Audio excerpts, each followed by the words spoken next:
It's like, for me to sit here and explain it to you is almost impossible because you don't have the same desires, or I'm assuming that you don't. I don't know you that well, but like another transsexual person, I can just look at them and they know what I'm thinking. When I look in the mirror and I'm putting on my makeup and I sigh, they know what I'm thinking.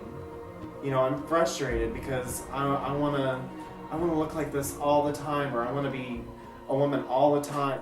No one likes to feel alone and the only one of his or her kind.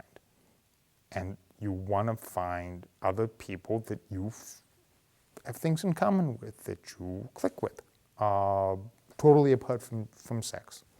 So sometimes people will imagine that someone else is the same way, feels the same things, because he or she is tired of feeling like they're the only one. It's like almost a code, a silent code that you don't know about. You know, it's like when two straight people walk down the street and they see two gay boys walking and they roll their eyes, they don't have to talk to each other, they know. It's just, it's hard to explain. It's something that's deep inside and it's not going to change. It's who I am. You're fabulous. Where do you get your hair done? In Chicago. It's called the ponytail look or something. I'm gonna have to try that shit. Pull it on back. It's the messy look. It's I'm getting ready to be fucked look. You pulling it back. That's no fun, girl. You gotta let it down so they can pull your hair while you're getting fucked. Ew, you so nasty.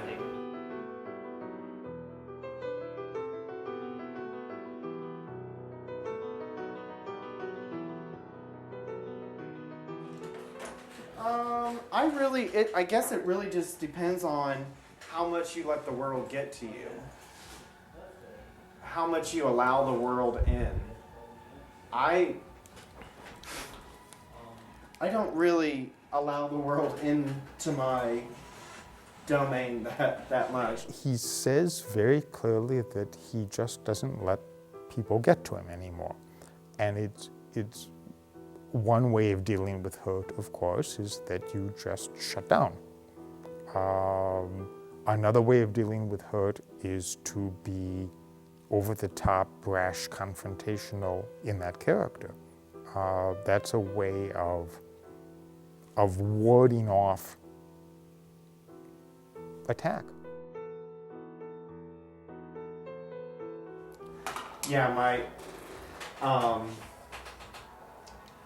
they were pastors. Really?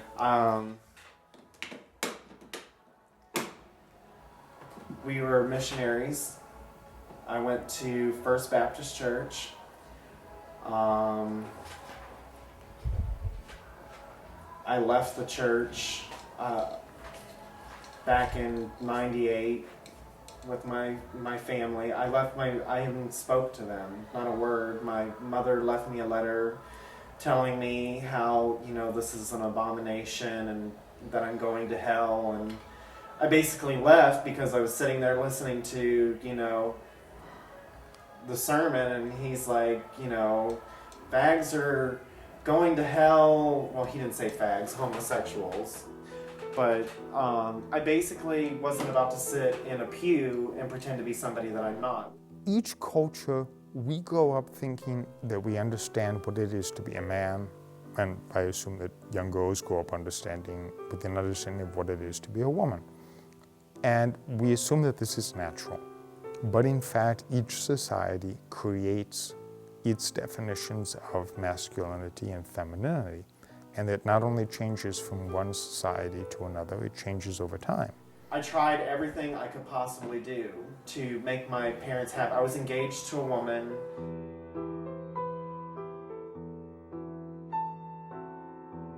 I was teaching Sunday school. We traveled, we were missionaries. We went to the Philippines for a while, lived in the Philippines, built some churches, discipled some Filipinos, went to Hong Kong, went to Thailand. I did all of it. I tried really hard. But every time it came back to that sermon about homosexuals, I got sick and tired of sitting there and listening to, "You're going to hell."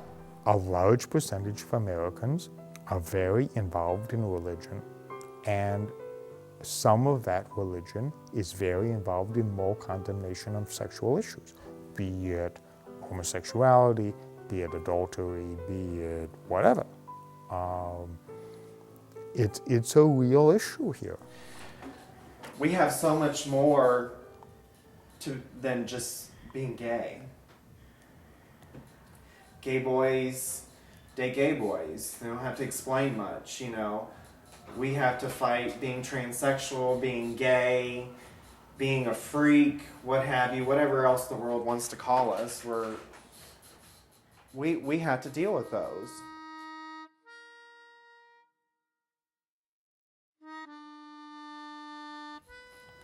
The world is nothing but labels. It's like they need them to survive.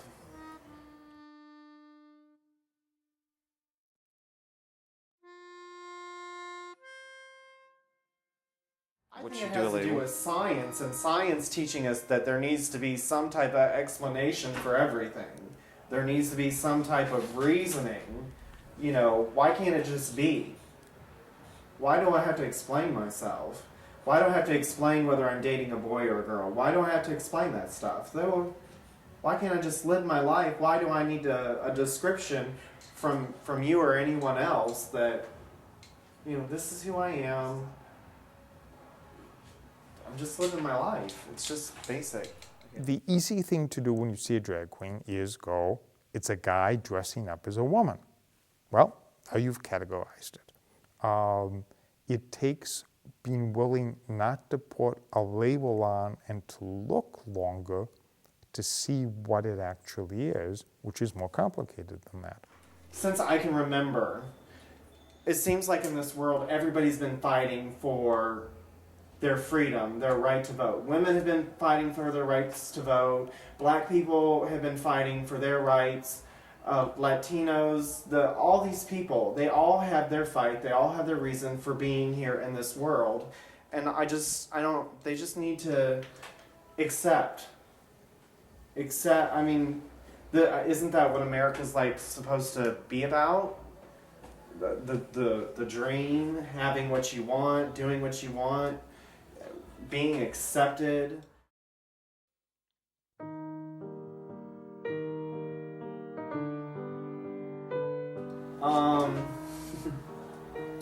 A house, picket fence, couple kids, the perfect guy or woman, what does it matter? The perfect person to spend the rest of your life with. It was interesting too when the interviewer asked him, what would be your ideal? His ideal was a 1950s middle-class ideal. It was the house with the white picket fence and the 2 children and the spouse. I mean, that's right out of Ozzie and Harriet and Leave It to Beaver and all the rest of it. It's very traditional. It's very non-confrontational. Living in a neighborhood where other people just don't even take a second glance at you. They just, you know, that's Brianna and her family, and that's good people, you know. That's all I am. I don't want to be any different than anybody else. I don't want to be rich. I just want to be okay. That's all. I don't think that's a lot to ask, personally.